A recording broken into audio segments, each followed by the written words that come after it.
আবু তালহা রাদিয়াল্লাহু তাআলা মসজিদে নববীর কিনারায় দাঁড়ায়া ফুফায়া ফুফায়া কান্না করে সাহাবীরা জিজ্ঞাসা করেন, আবু তালহা তুমি ছোট্ট, তুমি কেন কান্না করো? তোমার কান্না করার কোনো বিষয় নাই। আবু তালহা জানায় দে, ও সাহাবী,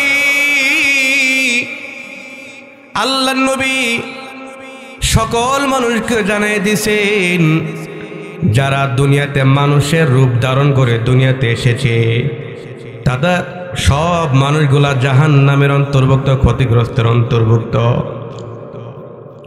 আমি দুইটা কারণে কান্না করি। সাহাবীরা বলেন, কই কারণে? দুই কারণে। আবু তালহা জানায় দেন, ও সাহাবী, এক নাম্বার কারণ, আল্লাহ তো আমাকে মানুষের রূপ দিয়া দুনিয়াতে পাঠিয়েছে, এই জন্য আমি কান্না করি। আর দুই নাম্বার কারণ হলো, আমি আমার ঘরের ভিতরে আমার মাকে তাকায় দেখলাম, আমার মা ঘরের ভিতরে যখন চুলার মধ্যে আগুন ধরাইতেন তখন ছোট ছোট লাকড়িগুলো আগে দিতেন, তারপরে বড় লাকড়ি আগুন যখন প্রজ্বলিত হইতো তখন বড় লাকড়ি আগে দিতেন।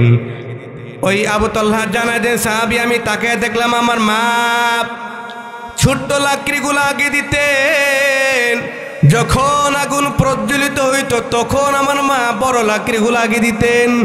ও সাহাবী, হাসর ময়দানে জাহান্নাম যখন প্রজ্বলিত করবেন, আল্লাহ তো বলছেন মানুষের মাধ্যমে জাহান্নামের আগুনকে প্রজ্বলিত করবেন। আমি ছোট্ট বিদায়, আমাকে যদি আল্লাহ তাআলা জাহান্নামের আগুন ফালায় দেয়, আমি আবু তালহার কি উপায়? এই জন্য আমি কান্না করি। ছোট্ট এক সাহাবী, এত ভয় অন্তরে, বলে আমি ছোট মানুষ, যদি আমাকে দিয়ে আল্লাহ জাহান্নামকে প্রজ্বলিত করে।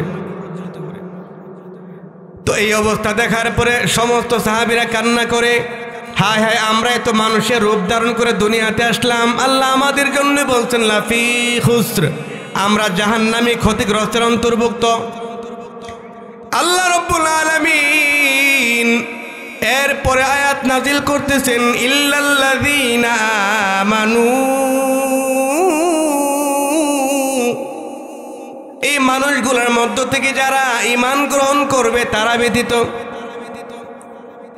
এই মানুষগুলোর মধ্য থেকে যারা ঈমান গ্রহণ করবে তারা ব্যতীত সব মানুষগুলা জাহান্নামে যাবে, সব মানুষগুলো ক্ষতিগ্রস্তের অন্তর্ভুক্ত, যারা ঈমান গ্রহণ করবে তারা ব্যতীত। এবার সাহাবায়ে কেরাম একটু স্থির পাইলেন, আমরাই তো আল্লাহর নবীর উপর কালিমা পড়েছি, ঈমান গ্রহণ করেছি। তাফসীরের মধ্যে আসছে এমন ঈমান গ্রহণ করা লাগবে যেই ঈমান তোমাকে নামাজ পড়তে বাধ্য করে, ওই ঈমান নয় যে ঈমান তোমাকে নামাজে আসতে দেয় নাই।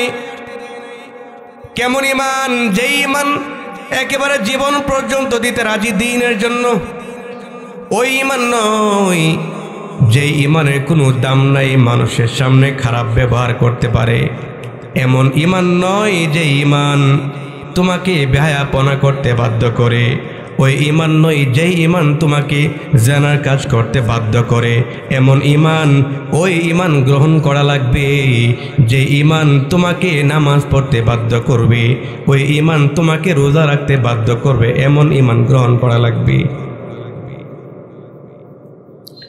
তো সাহাবীরা কেমন ঈমান গ্রহণ করছেন? হযরত বেলাল, আল্লাহর নবী সাহাবী বেলাল রাদিয়াল্লাহু তাআলা আনহু ঈমান গ্রহণ করার পরে তার মালিক উমাইয়া অনেক তাকে কষ্ট দেয়। শুধু তাই না, কষ্ট দিতে দিতে তাকে আরবের উত্তপ্ত বালুর উপরে শোয়াই দিতেন, গরম বালু। এই বালুর মধ্যে গরম বালু, উত্তপ্ত বালুর উপরে শোয়াইয়া তার বুকের উপর পাথর চাপা দিছে। তার মালিক ডেকে বলতেছে, উমাইয়া ডেকে বলে, এ বেলাল, কালিমা ছেড়ে দেও, ঈমান ছেড়ে দেও, তোমাকে কষ্ট বন্ধ করে দেব। বেলাল, তুমি কালিমা ছেড়ে দেও, তোমাকে আর কষ্ট দেওয়া হবে না। বেলাল ডেকে বলতেছে, উমাইয়া, তুমি আমাকে যতই কষ্ট দাও না কেন, আমি আমার মাওলা পাকের কালিমা ছাড়তে পারবো না। শুধু তাই না, বেলাল রাদিয়াল্লাহু তাআলা আনহুকে তার গলার মধ্যে রশি লাগাই দিছে, ঘোড়ার গলায় লাগাই দিছে। ঘোড়া দৌড়াইতেছে, বেলালের পিঠের চামড়াগুলো খসে যায়। বেলাল আল্লাহ নামের জিকির করে, আহাদ আহাদ জিকির করে। উমাইয়া ডেকে বলে, বেলাল এখনো সময় আছে, কালিমা ছেড়ে দেও, এখনো সময় আছে, তোমার ঈমান ছেড়ে দেও, আমি তোমাকে আর কষ্ট দেব না, তুমি ঈমান ছেড়ে দাও। বেলাল ডেকে বলে, উমাইয়া তুমি আমাকে যত কষ্ট দেও আমি জান্নাতের ঘ্রাণ তত বেশি পাই। সুবহানাল্লাহ। তুমি আমাকে যত কষ্ট দিবে আমি জান্নাতটা তত নিকটে দেখতে পাই। সুবহানাল্লাহ। ওই ঈমান নয় যে ঈমান কষ্টের সময় ঈমান ছেড়ে দিবেন। শুধু তাই না, এমন ঈমান গ্রহণ করা লাগবে জীবন পর্যন্ত আল্লাহর দ্বীনের জন্য দেওয়ার জন্য প্রস্তুত, এমন ঈমান লাগবে। ওই ঈমান নয় যে ঈমান দ্বীনের সাথে ঠাট্টা মশকরা করে। হযরত হানজালা রাদিয়াল্লাহু তাআলা আনহু আল্লাহর নবীর সাহাবী, কেমন ঈমান গ্রহণ করলেন। হানজালা বিবাহ করলেন, নতুন বিবাহ করেছেন হানজালা। বাসর গড়ে তার গোসল ফরজ হয়েছে। গোসল করার জন্য যখন হানজালা শেষ রাতে বের হয়েছে গোসল করবে, কে যেন আওয়াজ দেয়, আল্লাহর নবী উহুদের ময়দানে শহীদ। আল্লাহর নবী উহুদের ময়দানে শহীদ হয়ে গেল। এই খবর যখন হানজালার কান পর্যন্ত আসে, হানজালা গোসল দেয় নাই, দৌড় দিয়া ঘরের ভিতরে চলে আসছে, বিবি আমার যুদ্ধের পোশাক দেও, আমার তলোয়ার দেও, যেই নবীর জন্য ঈমান গ্রহণ করলাম ওই নবী যদি না থাকে আমি হানজালা বেঁচে থেকে লাভ নাই। আল্লাহর নবী সাহাবীদেরকে এলান করে দিছে, সাহাবী দেখো আমার দ্বীনের জন্য, আমার কালিমার জন্য, ঈমানের জন্য কোন কোন সাহাবীরা উহুদের ময়দানে শহীদ হয়ে গেছে, তাদের লাশগুলো একত্রিত করো। আমি নবী বিনা গোসলে তাদেরকে কাফন দাফনের ব্যবস্থা করব। সাহাবীরা সমস্ত লাশগুলোকে একত্রিত করলেন। শহীদের লাশগুলোকে একত্রিত করার পরে জানাজার নামাজ পড়বেন। এমন সময় একজন মহিলা পিছন থেকে ডেকে বলে, পয়গম্বর সব সাহাবীদেরকে আপনি বিনা গোসলে কাফন দাফন করবেন, কিন্তু একজন সাহাবীর বিনা গোসলে কাফন দাফন করবেন না। আল্লাহ নবী পিছনে তাকে দেখে মহিলাকে জিজ্ঞাসা করলেন, কার জানাজা বিনা কাফন দাফন হবে না, বিনা গোসল হবে না? মহিলা ডেকে বলে, হানজালার গোসল ছাড়া কাফন দাফন হবে না। বলে কেন? মহিলা ডেকে বলতেছে, পয়গম্বর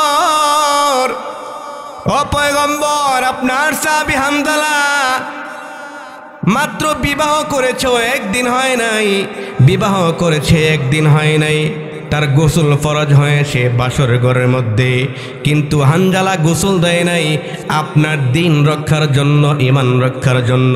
হানজালা গোসল না দিয়া যুদ্ধের ময়দানে চলে গেছে, এই জন্য হানজালার গোসলের পরে আপনি কাফন দাফনের ব্যবস্থা করবেন।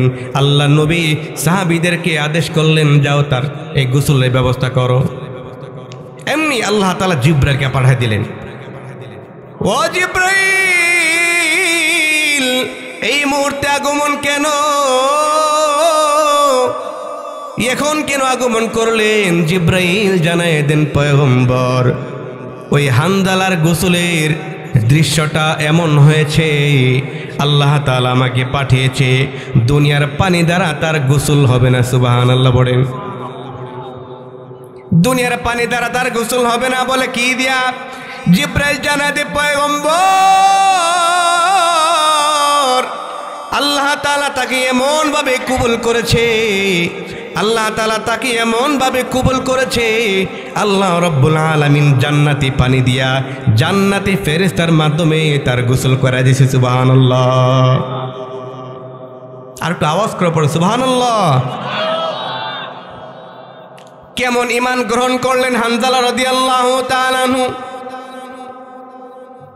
এমন দিল থেকে এমন ভাবে ঈমান গ্রহণ করা লাগবে, আল্লাহর দ্বীন রক্ষার জন্য জীবন পর্যন্ত দেওয়া লাগতে পারে, ঠিক কিনা? দ্বীন রক্ষার জন্য জীবন দেওয়া লাগবে কিনা? ওই হানজালা রাদিয়াল্লাহু তাআলা আনহু দ্বীনের জন্য, তার ঈমানের জন্য, ঈমান রক্ষার জন্য জীবন দিয়ে দিছে। আল্লাহ তাআলা তাকে এমনভাবে কবুল করেছেন, এমনভাবে কবুল করেছেন, ওই জান্নাতি পানি দিয়া জান্নাতি ফেরেশতার মাধ্যমে গোসলের ব্যবস্থা করে দিছে। একজন সাহাবী টেস্ট করার জন্য ওই হানজালার লাশের কাছে গিয়া দেখি তার মাথার চুল বেয়ে বেয়ে টপ টপ করে পানি পড়তেছে। এমন ঈমান গ্রহণ করা লাগবে। ওই ঈমান নয় যে ঈমান আপনাকে বেনামাজি করতে বাধ্য করে, ওই ঈমান নয় যে ঈমান দ্বীনের ব্যাপারে ঠাট্টা মস্করা করে, ওই ঈমান নয় যে ঈমান আপনাকে বেহায়াপনা করতে বাধ্য করে, ওই ঈমান নয় যে ঈমান আপনাকে জিনার কাজ করতে বাধ্য করে। এমন ঈমান গ্রহণ করা লাগবে যে ঈমান আপনাকে 5 ওয়াক্ত নামাজি করতে বাধ্য করে। এমন ঈমান গ্রহণ করা লাগবে যখন মুয়াজ্জিন সাহেব আল্লাহু আকবার ধ্বনি দেয়, দুনিয়াবি কাজ আর করা যাবে না, দুনিয়ার সব কাজ ফেলে দিয়া ওই আল্লাহর ঘরে এসে আল্লাহর কুদরতে পেয়ে লোটায় পড়তে হবে, সুবহানাল্লাহ। এমন ঈমান গ্রহণ করা লাগবে। যদি ঈমান না থাকে আমার আপনার ভিতরে, ওই আল্লাহর কথা অনুযায়ী আমি আপনি একেবারে ধ্বংস, একেবারে জাহান্নামের অন্তর্ভুক্ত হয়ে যাব। মানে এটা এমন একটা সম্পদ, ঈমান এমন একটা সম্পদ, যদি এই সম্পদ আমার আপনার ভিতরে না থাকে, আমি দুনিয়ার মধ্যে মেম্বার হতে পারি, চেয়ারম্যান হতে পারি, যেই হতে পারি, আমার ভিতরে ঈমান নাই, আল্লাহর কাছে কোনো মূল্য নেই। পয়গম্বর মুসা নবী আল্লাহকে ডাক দিছে, আল্লাহ আপনি এত মায়া করে মানুষ বানাইছেন, এত দয়া করে মানুষ বানিয়েছেন, আপনি মায়ের গর্ভের ভিতরে খানা পৌঁছায় দিয়েছেন, আপনি দুনিয়ার কোনো মানুষ পৌঁছাতে পারে নাই।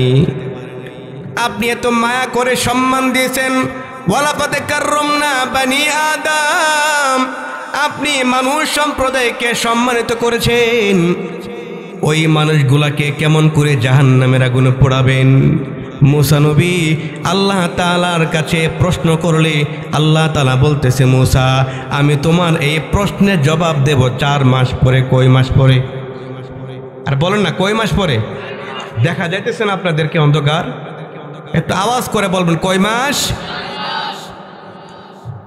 বলে 4 মাস। আমার কি করা লাগবে? আল্লাহ তাআলা মুসা নবীকে আদেশ করলেন, হে মুসা এই 4 মাসের ভিতরে ধান তুমি জমিনে ফালাইবা, এই ধান থেকে জ্বালা হবে, ওই জ্বালা আবার ক্ষেত লাগাইবা, ওই ক্ষেত লাগানোর পরে ক্ষেতের মধ্যে মেহনত করবা, সার দিবা, যত ধরনের মেহনত করা লাগে সব ধরনের মেহনত তোমরা করবা, তুমি করবা।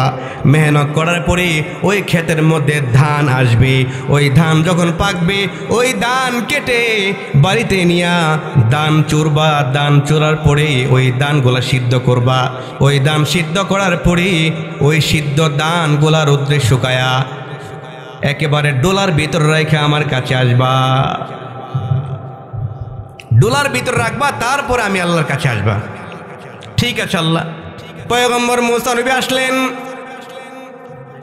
এই কাজগুলা কমপ্লিট করলেন। আল্লাহ তাআলা যে কাজের কথা বললেন সবগুলা কমপ্লিট করার পরে মুসা নবী আল্লাহকে ডাক দিছে, আল্লাহ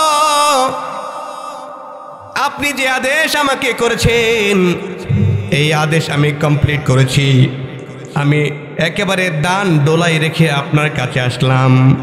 আল্লাহ তাআলা ডেকে বলে, মুসা তুমি সব দান ডোলাই রাখছো নাকি?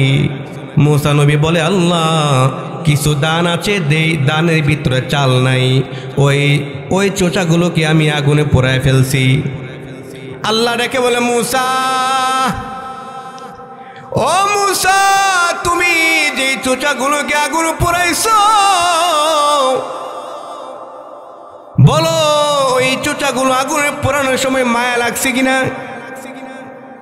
এই চোচাগুলো যখন আগুন পোড়াইছো তোমার মায়া লাগছে কিনা? পয়গম্বর মুসা নবী বলে, আল্লাহ, ওই চোচাগুলো আগুনে পোড়াইতে আমার বিন্দু পরিমাণ মায়া লাগে নাই। বলে, কেন মায়া লাগে নাই? তুমি কি একেবারে কষ্ট করো নাই, সার দেও নাই, মেহনত করো নাই, তুমি মাথায় করে তুমি বাড়িতে আনো নাই, ওই ধানগুলো সিদ্ধ করো নাই, সব ধরনের মেহনত করার পর তোমার মায়া লাগে না কেন? ওই মুসা নবী ডেকে বলে, ওই ধানের ভিতরে চাল নাই। কি নাই? চাল নাই। বিদায় আমরা কি করি? আমরা তো এটাই করি নাকি? তো আল্লাহ ডেকে বলতেছে, মুসা, এত কষ্ট করেছ, মাথায় করে তুমি বাড়ি পর্যন্ত আনছো। ও মুসা নবী, এত কষ্ট করছো, সার দিছো, ক্ষেত নিরাইছো, ওই চোচার জন্য তোমার যেমন মায়া লাগে নাই, আগুনে পোড়ায় ফেলছো। আমার বান্দাগুলোর মধ্যে যার ভিতর ঈমান থাকবে না, যাদের ভিতর ঈমান থাকবে না, আমি আল্লাহ জাহান্নামে পোড়াতে এমন মায়া লাগবে না। এই জন্য ঈমান থাকার দরকার আসেনি ভাই? আর বলেন না, ঈমানের দরকার আসেনি? আপনার কোনো মূল্য থাকবে না। আপনি হোক মেম্বার, চেয়ারম্যান, মন্ত্রী, এমপি, মন্ত্রী, তো প্রধানমন্ত্রী হন, আপনার মধ্যে ঈমান নাই, আপনার কোনো দাম নেই। এরপর আল্লাহ তাআলা বলতেছেন, ইল্লাল্লাযীনা আমানু, যারা ঈমান গ্রহণ করবে তারা ব্যতীত সব মানুষগুলো ক্ষতিগ্রস্তের অন্তর্ভুক্ত, জাহান্নামে যাবে। আল্লাহ বলেন, যারা ঈমান গ্রহণ করবে তাদের মধ্য থেকে আবার আমালান সলিহা করা লাগবে, ওয়া আমিলুস সলিহাত, নেক আমল করা লাগবে। কি আমল? এমন আমল বান্দা করবা যে আমলের মধ্যে শিরিক নাই। এমন আমল করবা না যে আমল শিরকে ভরপুর থাকবে, এমন আমল নয়। আল্লাহ বলছেন, আমালান সলিহা ওয়া আমিলুস সলিহাত, নেক আমল বানাইবা। নেক আমল যেটা ভালো আমল। কি আমল? কথা বলে না, কি আমল? ভালো আমল। পাহাড় পরিমাণ আমলের দাম নাই। আমি হাদিসের মধ্যে পড়েছিলাম, আখলিস দীনাকা ইয়াকফিকাল আমালুল কলিল, অল্প আমল তোমাকে নাজাত পর্যন্ত নিয়ে যেতে পারে। এ বান্দা, তোমার আমলটা যদি আমালান সলিহা হয়, ভালো আমল হয়। আল্লাহর নবী সাহাবী মুআয ইবনে জাবাল বলেন, 4 গুণ যে আমলে থাকবে ওই আমলটা ভালো আমল হবে। বলেন কয় গুণ? আর বলেন না কয় গুণ? 4 গুণ যে আমলের মধ্যে থাকবে ওই আমলটা আল্লাহর কাছে বড় ভালো আমল বলে সংগঠন হবে, ভালো আমল বলে সংগঠিত হবে। আল্লাহ নবী সাহাবী মুআয ইবনে জাবাল বলেন, এই 4 গুণ ছাড়া কোনো আমল আল্লাহ পর্যন্ত যাবে না, আল্লাহর কাছে আমল নিয়ে যাওয়া যাবে না। এই 4টা গুণ জানা দরকার আছে না আমাদের? আর বলে না, এই 4 গুণ জানা দরকার আছে না নাই? এই 4টা গুণ বললেই আমার বোন শেষ হয়ে যাবে ইনশাআল্লাহ। যে আমার উদ্দেশ্য ছিল দুনিয়ার সকল মানুষগুলোকে, সবাই তো আমল করে, সবাই তো ইবাদত করে, সবার ইবাদত তো আল্লাহ পর্যন্ত যাবে না, সবার নামাজ তো আল্লাহ পর্যন্ত যাবে না। তো কিভাবে আল্লাহ পর্যন্ত আমাদের ইবাদত নিয়ে যাওয়া যায়? এই 4টা গুণ যদি আপনি সবাই শুনতে পারেন আলোচনাটা, এই 4 গুণ যদি আপনার ভিতরে আনতে পারেন, তাহলে আপনার সব আমল আল্লাহ পর্যন্ত যাবে। আল্লাহ নবীর সাহাবী মুআয ইবনে জাবাল বলেন, 4 গুণের মধ্যে 1 নম্বর গুণের নাম হলো ইলম। বলেন 1 নম্বর গুণের নাম কি? অর্থ জ্ঞান। বলেন ইলম অর্থ কি? জ্ঞান। 1 নম্বর গুণের নাম ইলম। এ বান্দা, ইলম অর্থ জ্ঞান। আপনার ইসলাম সম্পর্কে জ্ঞান অর্জন করা লাগবে। এ বান্দা, তুমি নামাজে দাঁড়াইছো, নামাজে দাঁড়িয়ে কি বলতে হবে? জ্ঞান নাই, এই নামাজ আল্লাহ পর্যন্ত যাবে? কি কথা বলেন? নামাজ সম্পর্কে জ্ঞান নাই। রুকুতে দ্বারা কি বলতে হবে জানেন না, সিজদায় গিয়া কি বলতে হবে জানেন না, তাশাহুদে বসে কি কি বলতে হবে আপনি জানেন না, ওই নামাজ আল্লাহ পর্যন্ত যাবে? কি কথা বলেন আমার? ইসলাম সম্পর্কে জ্ঞান অর্জন করা লাগবে। যেই বান্দা নামাজের মধ্যে জ্ঞান অর্জন করবে, ওই নামাজ আল্লাহ পর্যন্ত পৌঁছাবে। যে নামাজ একবারে আল্লাহর নবীর তরিকা অনুযায়ী যেই নামাজ হবে ওই নামাজ আল্লাহ পর্যন্ত পৌঁছাবে। যে নামাজের মধ্যে ইলম থাকা লাগবে। এ বান্দা, রোজার মধ্যে ইলম থাকা লাগবে কিনা? কখন ইফতারি করা লাগবে, কখন সেহরি খানা লাগবে, এই সম্পর্কে জ্ঞান থাকার দরকার আসেনি? যদি সেহরি খান সকালবেলা হবে আর ইফতারে আসরের পরে করে ফেললেন, হবে নাকি? এই সম্পর্কে জ্ঞান জানা থাকার দরকার আসেনি? হে হাজী সাহেব, হজ করতে যাইতেছো, এই হজ সম্পর্কে তোমার জ্ঞান থাকা লাগবে কিনা? মোট কথা, যত ইবাদত আপনি করবেন সব ইবাদতের মধ্যে জ্ঞান থাকা লাগবে। সব ইবাদার মধ্যে জ্ঞান থাকলে ওই ইবাদত আল্লাহ পর্যন্ত পৌঁছাবে। সুবহানাল্লাহ বলেন। আল্লাহ নবীর সাহাবী মুআয ইবনে জাবাল বলেন, 2 নম্বর গুণের নাম হলো তাসহিয়ান নিয়ত, শুদ্ধ নিয়ত। কি নিয়ত? শুদ্ধ নিয়ত। কি নিয়ত? আমার সাথে কথা বলবেন। 2 নম্বর গুণের নাম কি? শুদ্ধ নিয়ত। শুধু নিয়ত করলে চলবে না, একেবারে সহি শুদ্ধ নিয়ত করা লাগবে।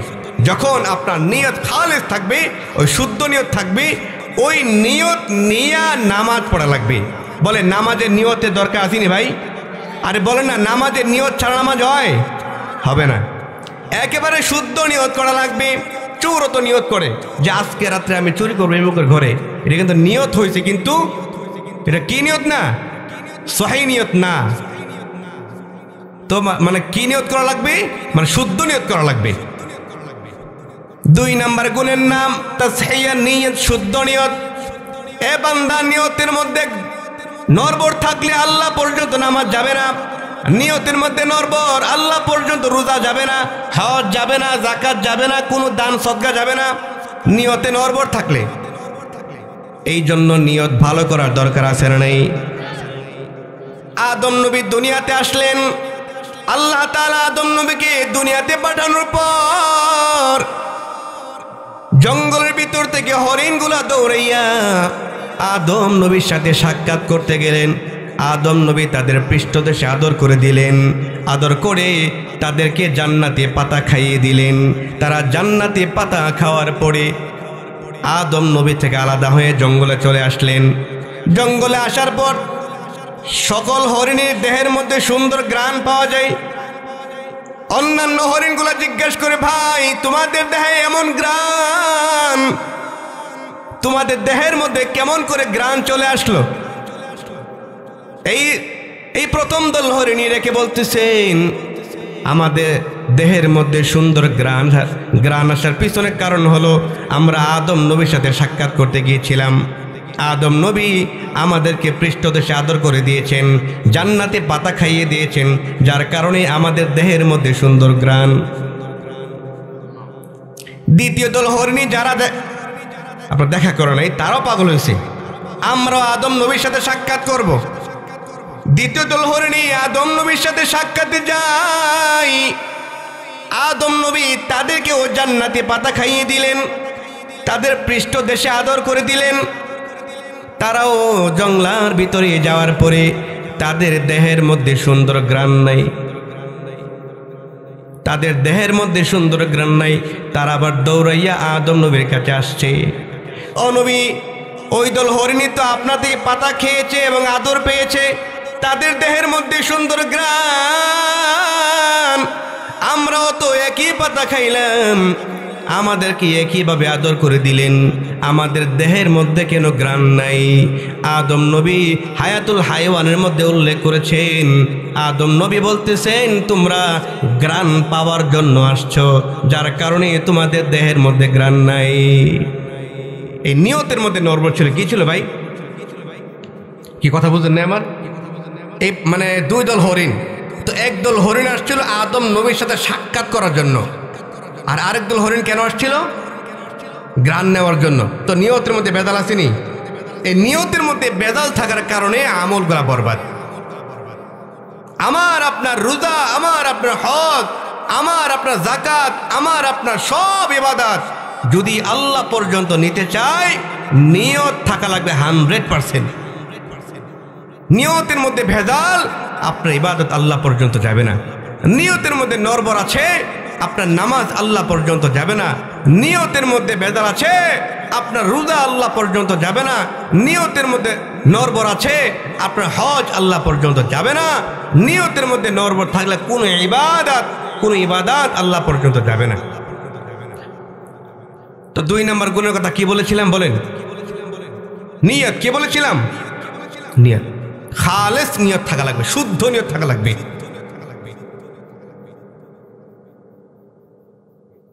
খুবই গুরুত্বপূর্ণ কথা কিন্তু এগুলো।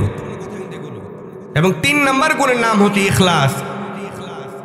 এই ইখলাস হচ্ছে এমন এক জিনিস, আপনি একটা সিজদা দিয়েছেন, কার জন্য দিবেন? আর বলেন না কার জন্য? নাকি মানুষ আমাকে নামাজি বলবে এই জন্য দিবেন? মানুষ আমাকে হাজী সাহেব বলবে এই জন্য দিবেন? মানুষ আমাকে রোজাদার বলবে এই জন্য দিবেন? একমাত্র কার জন্য? আল্লাহকে খুশি করার জন্য। এক সিজদা আপনাকে জান্নাত পর্যন্ত নিয়ে যেতে পারে। সুবহানাল্লাহ। এক সিজদা আপনাকে জান্নাত পর্যন্ত নিয়ে যেতে পারে, যদি সিজদাটা কার জন্য হয়? আল্লাহর জন্য হয়।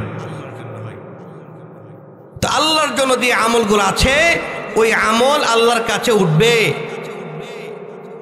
যে আমলের মধ্যে আল্লাহর প্রতি মহাব্বত আছে, নবীর প্রতি মহাব্বত আছে। এক বান্দার আমল আল্লাহ তাআলা বলবেন, বান্দা তোমার আমলগুলা মিজানের পাল্লায় তুমি রাখো। বান্দা তার সব আমল যখন মিজানের পাল্লায় তুলবেন, তো মিজানের পাল্লা ভারী হবে না, পাতলা থাকবে। তার আমল দেখতে বেশি দেখা যাবে, কিন্তু তার আমলগুলো পাতলা। কারণ হলো তার আমলের মধ্যে আল্লাহর প্রতি মহাব্বত ছিল না, নবীর সুন্নত তরিকায় ছিল না। আরেক বান্দাকে বলবে, বান্দা তোমার আমলগুলা তুমি মিজানের পাল্লায় তোলো। এই আল্লাহর বান্দা আমলগুলো মিজানের পাল্লায় তুলবেন। আমলগুলো যখন মিজানের পাল্লায় তুলবেন, তার আমল অল্প দেখা যাবে, কিন্তু মিজানের পাল্লায় তার আমলগুলা বাড়ি হয়ে যাবে। সুবহানাল্লাহ। তার অল্প আমল মিজানের পাল্লায় বাড়ি হবে, কারণ এই আমলগুলো কার জন্য করেছে? আর বলেন আওয়াজ করে, কার জন্য? আল্লাহর জন্য করেছিল। এই জন্য আল্লাহ নবী বলেন, আখলিস দীনাকা ইয়াকফিকাল আমালুল কলিল। অল্প আমল তোমাকে নাজাত পর্যন্ত নিয়ে যেতে পারে, যদি তোমার ঈমান পরিপূর্ণ থাকে। এবং 4th নম্বর গুণের নাম হচ্ছে ধৈর্য। বলেন 4th নম্বর গুণের নাম কি? দেখেন, আমল যেমনই হোক, যদি আমল অল্প হোক, যেমনই হোক, যখন আল্লাহ তাআলা হাসর ময়দানে ডাক দিবে, সমস্ত বান্দারা একসাথে থাকবে, সবাইকে আমলের কথা জিজ্ঞাসা করবে। হায় হায়, কার কি আমল? কি জবাব ওই আল্লাহর সামনে? ওই কঠিন পরিস্থিতিতে একজনও থাকবে এমন বান্দা যে তার কোনো আমল নাই, কোনো আমল নাই, কিন্তু আল্লাহর প্রতি মুহাব্বত এবং নবীর প্রতি মুহাব্বত, ভালোবাসা ছিল। তার আমলগুলো আল্লাহ তাআলা খুঁজবেন। তার আমল নাই তো কি হয়েছে, তার আমল খুঁজবে সে কখনো ভালো কোনো কাজ করেছে কিনা। এই জন্য যেই কোনো আমল করেন, যেই কোনো আমল, দান সদকা থেকে ধরে যেই কোনো আমল করেন, কার জন্য করবেন? কথা বলেন, কার জন্য? আল্লাহর জন্য করবেন। এবং 4th নম্বর গুণের নাম হলো ধৈর্য। এই 4th নম্বর গুণের নাম কি? ধৈর্য। বান্দা, যেই কোনো আমলের ক্ষেত্রে তোমার ধৈর্য ধরা লাগবে। যখন ইমাম সাহেব আপনার নামাজ পড়তেছে, নামাজ পড়াইতেছে, আর আপনি বলতেছেন এখনো নামাজ শেষ হচ্ছে না, এত লম্বা চড়া কেন নিলেন? তো নামাজের ক্ষেত্রে ধৈর্য নেই। ধৈর্য না থাকার কারণে ওই ইবাদত আল্লাহ পর্যন্ত যাবে না। আমি যেই কথা বলতেছিলাম, আল্লাহ তাআলা বলছেন, ওয়া আমিলুস সলিহাত, নেক আমল করা লাগবে। নেক আমল ছাড়া আল্লাহর কাছে কোনো দাম নাই। আমলটা যেন নেক আমল হয়, ওই নেক আমলের দাম আল্লাহর কাছে বেশি হয়ে যাবে, বাড়ি হয়ে যাবে। এ বান্দা, আল্লাহ তাআলা এরপরে জানায় দেন, ওয়াতাওয়াসাউ বিল হাক্কি, ওয়াতাওয়াসাউ বিল হাক্কি, সত্যের দাওয়াত দেওয়া লাগবে। এ বান্দা, সত্যের দাওয়াত দেওয়া লাগবে। কিসের দাওয়াত? কথা বলে না, কিসের দাওয়াত? সত্যের দাওয়াত। কথা বুঝেন না আমার? দাওয়াত দিব, সত্যের দাওয়াত। সত্যের দাওয়াত কি? যে বান্দা নামাজ পড়ে না তাকে নামাজের দাওয়াত দেওয়া লাগবে। যেই বান্দা রোজা রাখে না ওই বান্দাকে রোজা রাখার জন্য দাওয়াত করা লাগবে। যেই বান্দা আল্লাহকে চিনে না ওই বান্দা আল্লাহকে চিনার জন্য দাওয়াত দেওয়া লাগবে। যেই বান্দা আমল চিনে না ওই বান্দা আমল করার জন্য দাওয়াত দেওয়া লাগবে। যে বান্দা আমল এমন থাকবে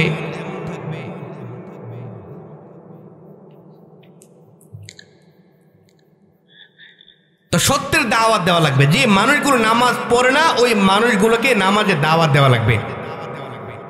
তো কথাগুলো হয়তো আপনাদের মনে নাও থাকতে পারে, আমি একটু দেখি পেছন থেকে টান দেই। তো আল্লাহ বলছেন যে ওয়াল আসরি, আসরের কসম, সময়ের কসম, ইন্নাল ইনসানা লাফি খুসর, দুনিয়ার সব মানুষগুলো ক্ষতিগ্রস্তের অন্তর্ভুক্ত, জাহান্নামে যাবে। ইল্লাল্লাযীনা আমানু, যারা ঈমান গ্রহণ করবে তারা ব্যতীত। তো সবাই ঈমান গ্রহণ করছে। এরপর আল্লাহ বলতেছেন এদের মধ্য থেকে আল্লাহ আবার বাছাই করবেন যে ওয়া আমিলুস সলিহাত, যারা নেক আমল করে তারা ব্যতীত। আবার এদের মধ্য থেকে আল্লাহ আরো বাছাই করতেছেন যে ওয়া তাওয়াসাউ বিল হাক্কি, যারা সত্যের দাওয়াত দিয়েছে তারা ব্যতীত। কি কথা বুঝতে পারছেন আমার? সকল মানুষগুলো জাহান্নামে যাবে যদি এই আমলগুলো আমার আপনার ভিতর না থাকে। বান্দা, জীবনে কত আমলই তুমি করছো, আল্লাহর প্রতি মুহাব্বত নিয়ে করেন নাই, সত্যের দাওয়াত দেন নাই। নিজের খেয়ে নিজের পরে যে মানুষগুলো সমস্ত বান্দাদেরকে নামাজের দাওয়াত দেয়, রোজার দাওয়াত দেয়, হজের দাওয়াত দেয়, ইবাদতের দাওয়াত দেয়, এই মানুষগুলোই আল্লাহর সামনে দাঁড়াবে। ওই মানুষগুলোকে আল্লাহ তাআলা জান্নাত দিবে সহজে বিনা হিসাবে। কারণ তারা ঈমান গ্রহণ করছে, তারা নেক আমল করছে, তারা সত্যের দাওয়াত দিয়েছে এবং ধৈর্যের সাথে দিয়েছে। আজকে আমার আপনার অবস্থান কোথায়? আচ্ছা বলেন তো, এই 60 বছর, এই 17 বছর ভিতরে কয়জন ব্যক্তিকে আপনি দাওয়াত দিচ্ছেন নামাজের? কয়জন ব্যক্তিকে বলছেন যে এই কাজ করা ভালো না, এই কাজ করো, এই কাজ খারাপ?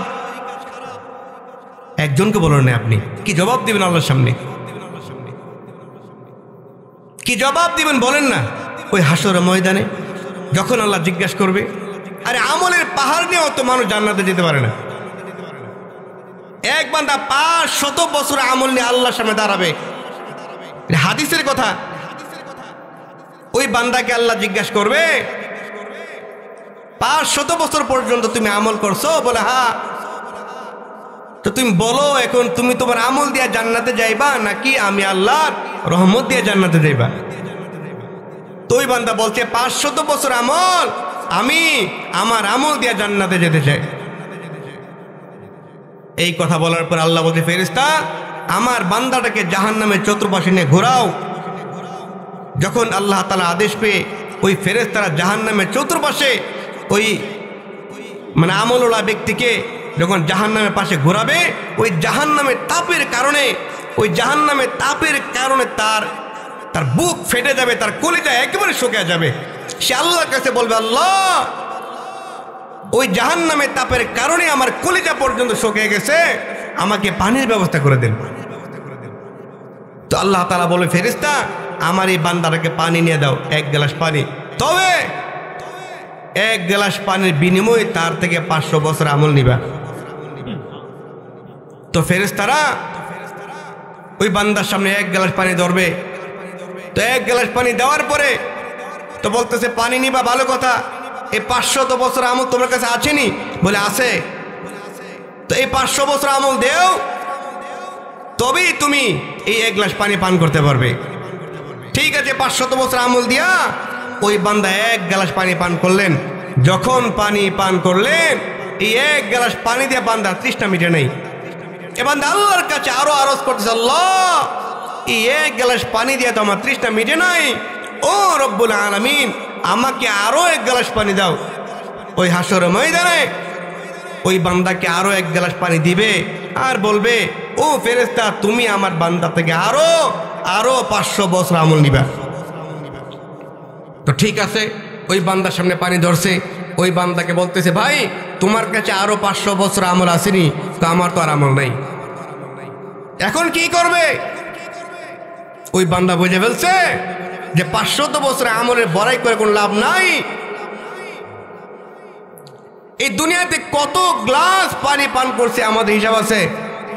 আর বলেন না, যদি আল্লাহ জিজ্ঞেস করে আমল দিয়ে জান্নাতে তুমি যাইতে চাও, 500 বছরের আমলের দাম যদি 1 গ্লাস পানি হয়, আর কত গ্লাস পানি পান করছে, কত ইবাদত আমার আপনার করা লাগবে বলেন ওই জান্নাতে যাওয়ার জন্য? কত ইবাদত করা লাগবে?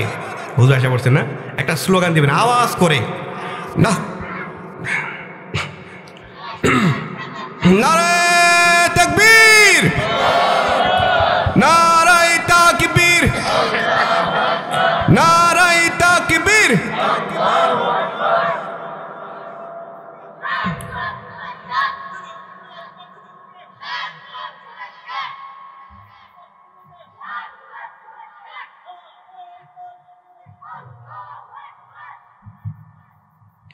তো যেটা বলতেছিলাম আমি শেষ করে দিচ্ছি। তো আল্লাহ রাব্বুল আলামিনের সামনে আমরা কত গ্লাস পানির ইবাদত তুলবো বলেন? এই জন্য আমল অল্প করবেন। ওই আমলটা কার জন্য করবেন বলেন? আরে বলেন না, কার জন্য করবেন? একমাত্র আল্লাহর জন্য আমল করা লাগবে। একমাত্র আল্লাহর জন্য যখন আপনি আমল করবেন, ওই আমলটাই আল্লাহ পর্যন্ত যাবে। বাকি 500 বছর আমল ওই আল্লাহ পর্যন্ত যাবে না। যখন ওই বান্দাটা বুঝতে পারে যে 1 গ্লাস পানির দাম যদি এত বেশি হয়, আমার আপনার আমল দিয়ে আল্লাহর তরে জান্নাতে যাওয়া যাবে না। ওই বান্দা আল্লাহর কাছে ক্ষমা চেয়েছে, আল্লাহ তাআলা ক্ষমা করে দিয়েছে। তো আল্লাহ রাব্বুল আলামিন আমি যে আমলটুকু করলাম টোটাফাটা আমল, আল্লাহ তাআলা আমাকে আমল করার তৌফিক দান করুক, আর যারা শুনছেন সবাইকে আমল করার তৌফিক দান করুক। সবাই বলে আমিন।